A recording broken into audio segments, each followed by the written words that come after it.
Paragraph 7H is what you would insert a dollar amount for a home warranty. We don't refer to them as home warranties anymore. The Texas Real Estate Commission expects us that we refer to them as residential service contracts. But that is the amount of the coverage that we would expect the seller to be responsible for at closing for a residential service contract. Now, very important, look at paragraph 8, broker's fees. All obligations of the parties for payment of broker's fees are contained in a separate written agreement. What do you think that means? Listing contract, buyer's rep. That is exactly right. And guess what happens if you don't have a buyer's rep? You'll be paying. Who are you working for if you don't have a buyer's rep? Seller. As a sub-agent, okay? And guess what happens to sub-agents sometimes?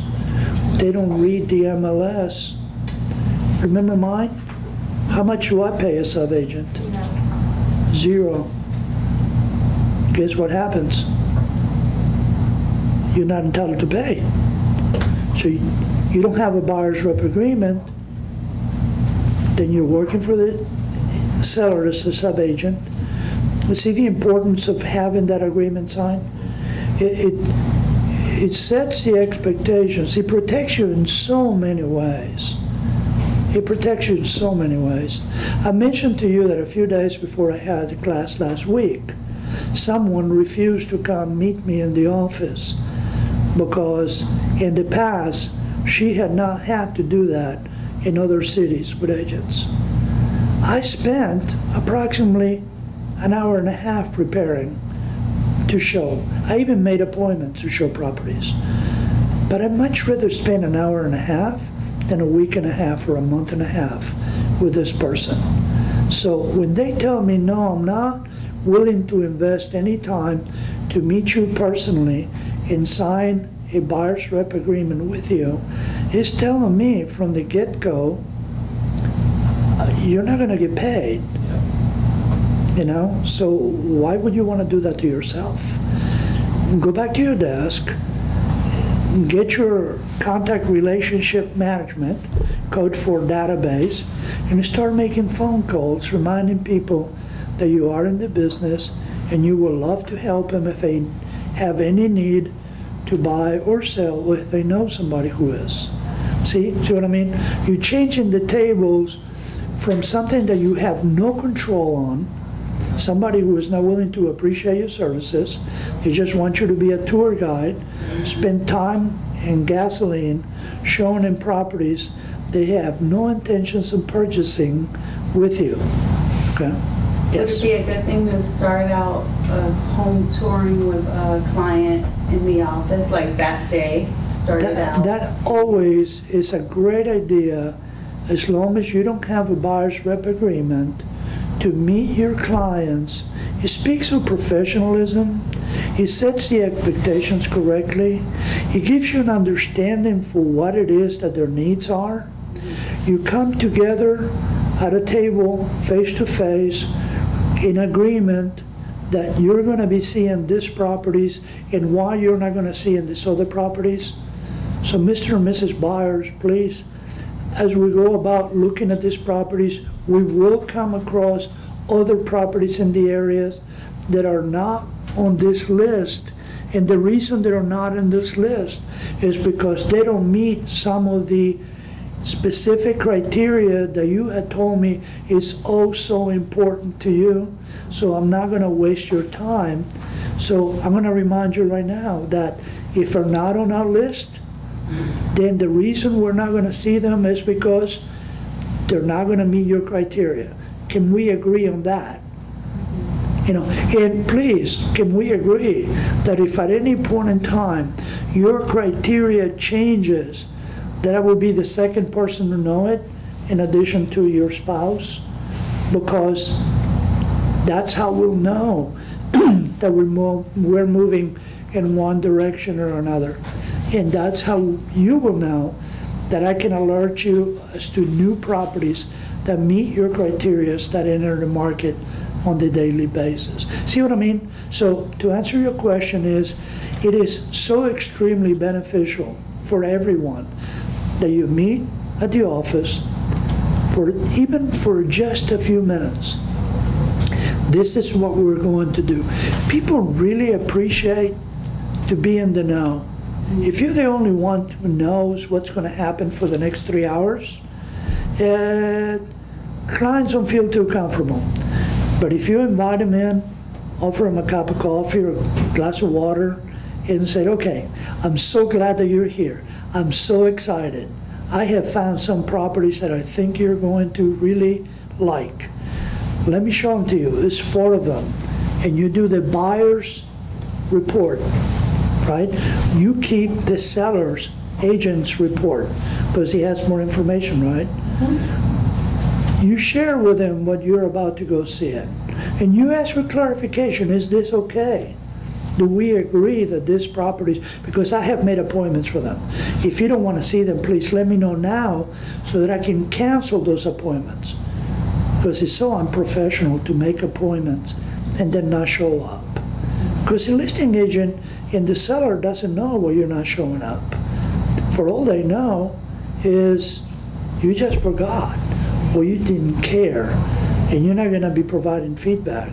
So why don't you let them return home instead of being at the neighbor's house or out walking the dog somewhere. You see, it represents all kinds. So when you're meeting face to face with these people, they're going to go, wow, this person has invested time in me. This person is listening to what I share with him or her. This person has prepared, has a plan. Now I know what the plan is. Now I'm excited with him or her that we're going to be doing this. Now, if you do all of this and the person still comes here and they don't want to sign any of this stuff, would you at this point be like, okay, obviously they're not serious, so I'm not going to show them any properties? Or? You may want to ask for clarification as to what makes it feel so uncomfortable about signing a buyer's rep agreement. Can't you do it for a shorter period of time too? Like, you know, maybe they don't want to make that commitment because they don't know you yet. And I had heard that on that, you could actually do it for a day if you want to. I mean, I don't. That's right. You know, if it yeah, makes the period them feel of better, time, then you're not locking them into 6 months of looking.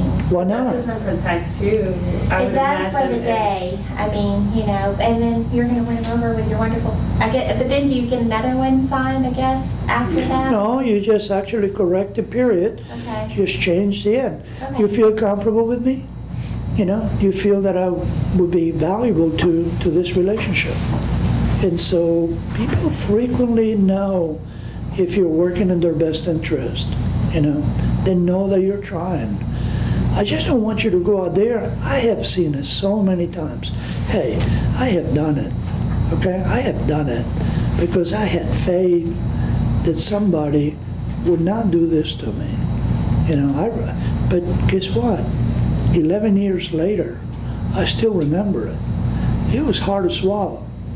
You know, you show somebody for 2 weeks, 3 weeks, okay, and that's all you do because you don't have that many clients in the beginning, you know, and you invest good faith, gasoline, time away from the family, you know, buy them lunch, buy them dinner, both, and then, you know, no, I have made those mistakes, and I'm sharing them with you so that trust me, you will sleep so much better if you invest 1.5 hours with someone at a table, coming to an understanding as to why it is that they don't want to sign, and then let them go, you know, in peace, than spending 2 or 3 weeks showing them houses.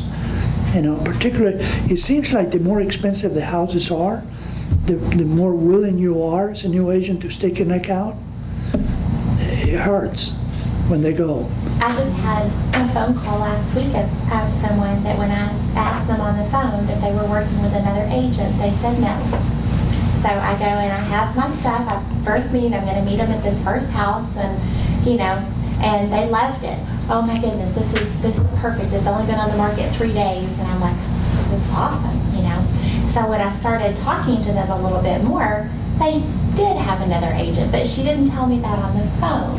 She waited for me to get into the house and let her see the house, and then she's like, well, my husband has to see this, and he's not going to be off work, and that's 3 hours, and can you be back and show us this house in 3 hours? Because if he likes it, we're going to write an offer tonight. And I'm like, whoa, okay. Started digging into a little bit more information. She did have another agent. He was just moving his son to college that day, and she couldn't get a hold of him. So she just wanted you to open the door for her. Open the door and be there 3 hours. This is in Tomball. Be there 3 hours later to show her husband and, you know, write an offer. But she has another agent who had actually sold her home. So what do you learn from that?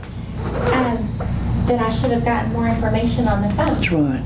So even though she said no. Yeah, it is our obligation to ourselves and our business in everything that we do. Really, we need to do our due diligence to protect you first.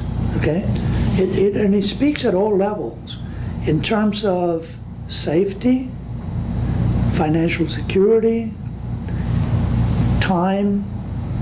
You know, we have to go through this sometimes awkward, sometimes inconvenient process of understanding who we're dealing with. So there's no way she can contact the other agent? Because didn't she produce? And do what? Hey, she's already signed. I showed this. She's cheating on you?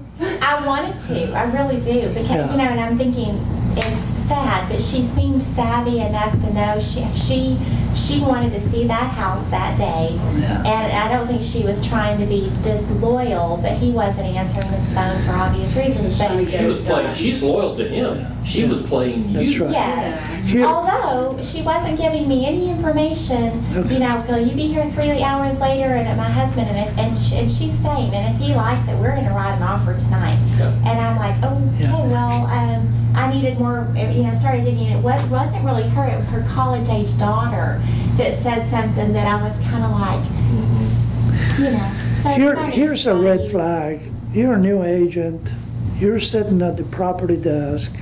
Here comes a call from a person that you don't know on one of our listings. Okay? All right. First question after they expressed interest in another property, on a property, what do you ask? Because you were have another agent. I will be glad to share this information with you. Are you working with another real estate agent at this time? Okay? Even if they're hesitant or if they say no, okay, Which she did. right? Then you say, as you're buying time looking through this, are you new to the area? Are you familiar with the area? How well do you know the area? Have you been looking at homes for a long time? You know, what is your timeline to acquire a new property? Where are you moving from? You know, what price range are you guys looking at homes in? Okay. Are you in the area right now? Okay. All right. Would you mind meeting me at our office? Our broker requires, for security reasons, that we identify our clients. I like that. That You know? makes me sound like this is just a requirement and not something that I... Well, look what they're asking you to do. They're asking you to take them, someone you don't know, into somebody else's houses that you probably don't know, give them complete access, spend your time. Some people think that you're getting paid by the hour. Okay? Some people think that you have to because they called you. So set the expectations correctly. Okay? Well, you know, as you don't simple want as if you've ever even gone into an apartment complex to look at an apartment, they take a copy of your driver's license right there, you know, because you're about to go with them into this apartment, and it's kind of... I would say furthermore, It makes you accountable. when they do come, do make note of the drivers, of the license plates, as well. And just just for your own safety, for your own, you know, don't understand being cautious. Don't confuse being cautious with being paranoid. Okay, it's very important. Now let me move on here because we got to get through in the next 15 minutes. We're at page 10 of 28, but I can assure you that we're a lot closer than that. We're only we're at page 5 of 9. In the last page, we will move very quickly through. The closing date is a date that you could expect to close, but you could close sooner. So it is best typically to understand that a lender will not process a mortgage situation in less than 45 days. So keep that in the back of your mind.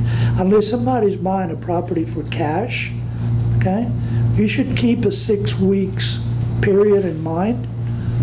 And always, always do yourself a favor. Look at your calendar before you put the date in there. Make sure it's not a Saturday or Sunday or a holiday, okay? And even important to you should be that if you could, do not book it on a Friday, last day of the month, because that's when title companies are swamped. And guess what happens on a Friday, last day of the month? If he doesn't fund, he's going to have to wait until Monday, and somebody could have a truckload full of furniture. Okay? That was my experience. Could happen. It didn't fund on Friday. It did not fund until Tuesday morning. Yeah.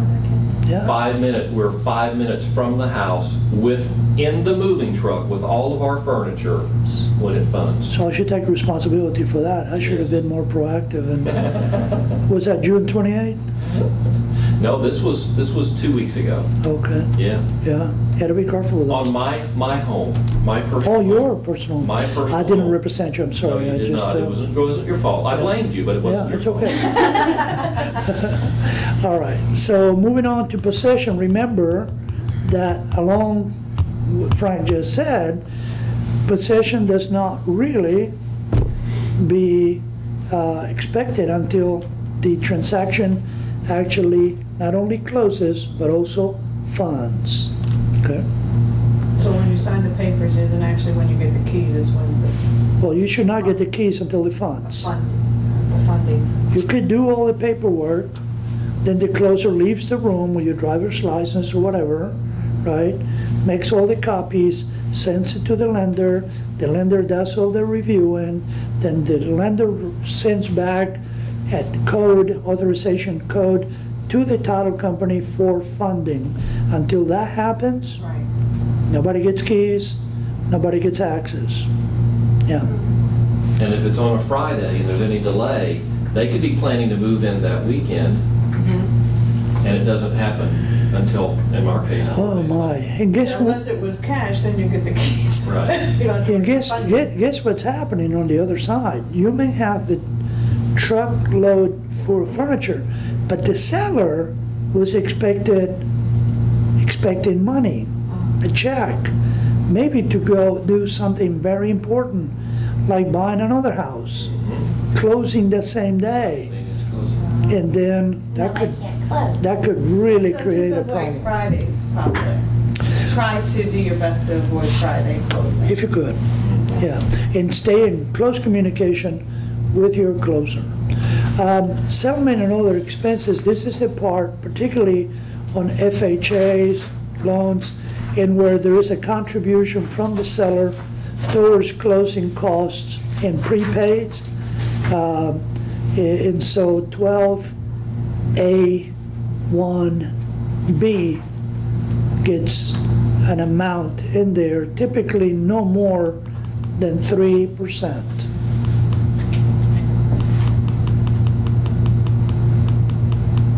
And don't forget that that is an amount that the seller will be responsible for. That means that the seller will not get that amount. It's contributed to to the buyer's closing costs. Don't put no more than 3% there. Well, I would say it all depends on the circumstances. The more you put on here, the less the seller is going to get, right? So it is not infrequent that if somebody wants to offer a certain amount, that they keep in mind that they may be offering,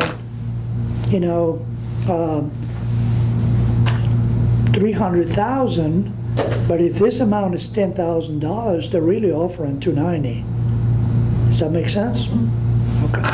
What would this be useful, for instance? When a cash poor buyer, Okay. yeah. FHA typically, closing costs 3.5%. They may have very little money on hand. Now, FHA is changing their parameters, and they have to come with some money to the table. But I remember the days, not that long ago, a few years back, and where banks were financing 103%, And on top of that, they wanted money from the sellers. Well, guess what? It's just like, they have no skin in the game whatsoever. I was going to say, it seems like it would be difficult to get a loan with that. Well, now You're it's not impossible. Okay, that's good to Yeah, know. now it's impossible, yeah. So remember that mediation box typically will be checked as will be submitted to mediation. We highly recommend it because agreeing to mediation typically is an agreement that you're going to take one step before the parties go and start suing each other. It's a less expensive route to go. Then it explains as to who is responsible for attorney fees, and you will see there that the party who prevails should recover reasonable attorney fees. Escrows, all the responsibilities of the title company. Right here. Does it ever happen where the earnest money is being held by one title company, but then the closing is done at another? No, very seldom you have a situation in where you're not going to close at the title company where you have the earnest money at. Okay. Because if there is such event, then you have to send an amendment in to get release of earnest money from one title company to transfer to the other. The reason I bring it up is you said the listing agent typically gets to choose the title company, Most of the times. and yet in this sale contract, we, the buyer's agent, are specifying where the earnest money is going to be held. Well, do you remember, this is an offer. Right. As a listing agent, I always look as to who the title company is. Right. And if my clients, as a buyer's agent, if my clients ever want a property, as a courtesy call to my clients and to the listing agent, I will ask, Frank, is there a particular title company you would like to use? Okay. No. You see? Yep. Because if you tell me Chicago Title, that's exactly what I'm going to put on there. Okay. But if you tell me somebody that I know is notorious for poor communication, Yes. I would say, you know what, Frank, I have had issues with them. Do you know them well? Who is the person that you know that makes you feel so warm and fuzzy? Because I haven't met that person yet, Right. and I would like to know who the person is. This is a conversation you're having with the sellers. With the seller's agent Okay. ahead of time. Okay. I've noticed in HAR that sometimes they'll specify who they would prefer. Please, they'll have that In the listing comments. in the Yeah, comments. and just because they say so, it doesn't necessarily mean that I'm going to go there. I never put in my listings, please use X title company, even though I do have a great relationship with several of them. I always like to give the feeling that You're open. I'm open for new relationships. It's just something I had noticed that some Yeah. agents seem to do that. Yeah, now, I've had situations in where somebody wants to purchase a home in the Woodlands, and then all of a sudden I see a title company in Waco, Texas. I'm going, I don't know anybody in Waco, Texas. I don't feel comfortable putting my clients through that roller coaster ride. Under no circumstances I'm going to accept that, you know. How would that even work? Well, it works easily. They're in Texas. They could be in a different state. Yeah. Wow. So let me move forward here.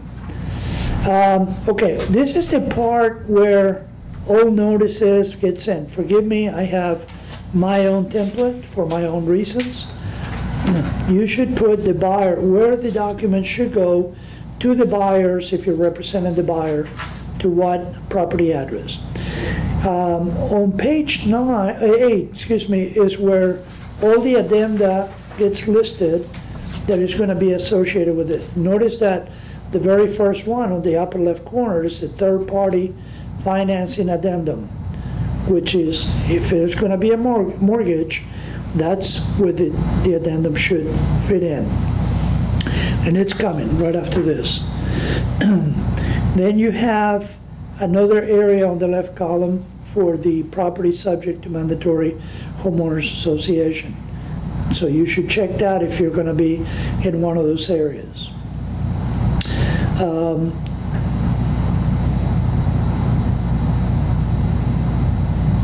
Most of the times there are no other forms except that you may have a T47 associated with it, or a MUD disclosure. You call them MUD disclosures, but it's property within a water district. And that's where you check that other box and you specify what it is that the other is. Now this is very important. This is the termination option. And if you see there that this amount, whatever the amount is, option fee, within 2 days after the effective date of the contract, the seller grants the buyer the unrestricted right to terminate this contract by giving notice of termination to the seller within however many days that is. Could be 5, could be 7, could be 11, could be 15, could be 21, whatever you want it to be. Whatever you, your clients, and your seller's agent and sellers agree to do.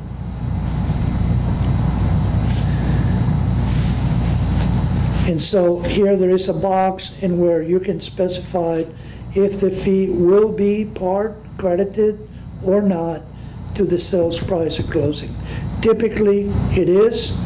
And notice that in dark letters, there's in bold letters, it will say that time is of the essence for this paragraph in strict compliance with the time for the performance is required. Of significance is that the option period begins to tick the day after the contract is executed, okay? So the day after the contract is executed is day 1. And if you have 10 days on here, then it's midnight of the 10th calendar day, not business day, and where the option period expires. Every buyer and seller has the right to be represented by an attorney. In Texas, typically they're not necessary, and you will painfully discover that any time that attorneys are associated with your transaction, they will start pretending that they know more about this than you do, and they will start telling you what to do. And they very seldom do. This is particularly difficult when attorneys are the principals in transactions. They may know a whole lot about law, but they typically know very little about sales contracts. And frequently you will know a lot more than they do. So be careful as to what extent you allow your clients to be put in a roller coaster, but their attorney. But remember, it is your client's prerogative whether they have an attorney or not. They are certainly entitled to it. Who is the person that executes the contract and when? The title company? No. No. Well, the buyer's upon offer, seller's upon acceptance. Nope. Almost. Almost. I just want you to understand it for the future reference, because a lot of people will tell you a lot of things. And I don't know. It is the broker, this is the legal definition, is the broker of the party who is being represented to make the last changes. Okay? That sounds confusing. Whoever initials and signs to the last changes, the broker representing that party is who signs, who is responsible for executing. In reality, this is what happens. Who is the representative of the broker? The agent. The agent. That is correct. So it is the agent who last signs and initials changes to the offer. That's when it becomes a contract, right? Is the one who puts the executed date and time. In reality, the seller's agent will be that person. In reality. Because remember what I said earlier, I will never let my seller sign in advance. So make sure that all of the changes, if you're listing agents, get done on the other side and come to your signature last. Yes. If you're the buyer's rep, make sure that your clients initial and sign everything so that you can send it to the sellers for initials and signatures, and make sure that the listing agent does not forget, and they frequently do, to execute the contract by putting the date on there. Many times he goes to the title company without a date, because everybody, guess who signs last? The seller. Okay, guess what happens then? He gets sent to the seller's agent. Well, the seller's agent's got signatures, all the terms have been agreed upon, he goes to the title company. The seller's agent never puts the date on there. Now, this is the very last page. The seller, I'm sorry, the seller's agent is just inputting the date. There's not actually a place for signature. That is correct. Okay. So we are not parties to the transaction. Right. Okay? And that brings us to page 9. A lot of people believe, a lot of agents believe, that on page 9, this contract is not valid until they have their signature. That used to be the way that it was a couple of years ago and beyond. But no longer is necessary to have any agent signatures on this contract. So it has the name of the agents, but it does not require a signature from the agents. There's not actually a signature line, is there? There is no signature line. Make sure that you put the correct license number. And typically the associate is you and your telephone number. And put our building address on. If you're representing the seller and the buyer, look on the right column, okay, that there is a space for that. The seller and the buyer as an intermediary. If you're the listing agent, you sign on the right column and fill our information on the right. If you're the buyer's agent, your information goes on the left. If it is our company that has the listing, okay, don't forget that you may be representing the buyer, but the brokerage part, the brokerage is also representing the seller.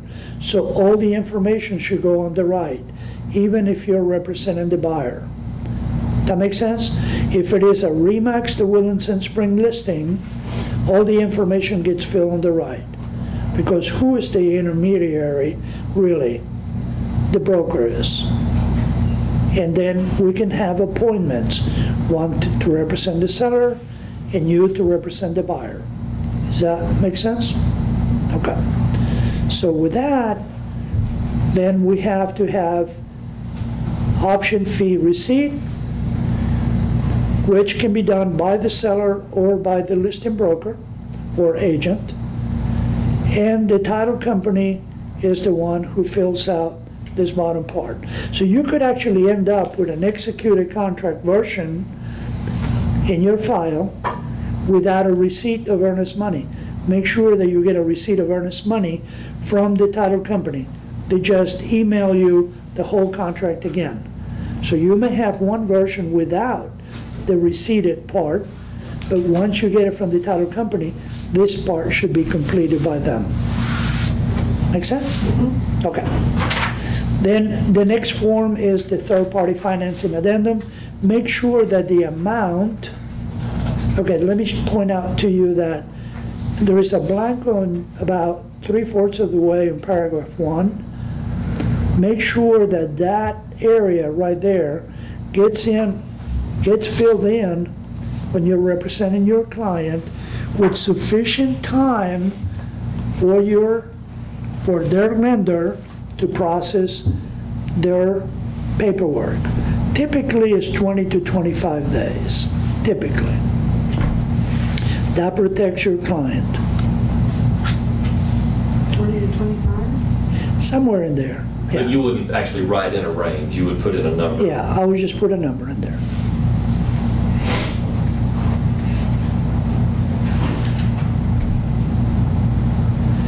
And then you fill in the type of mortgage.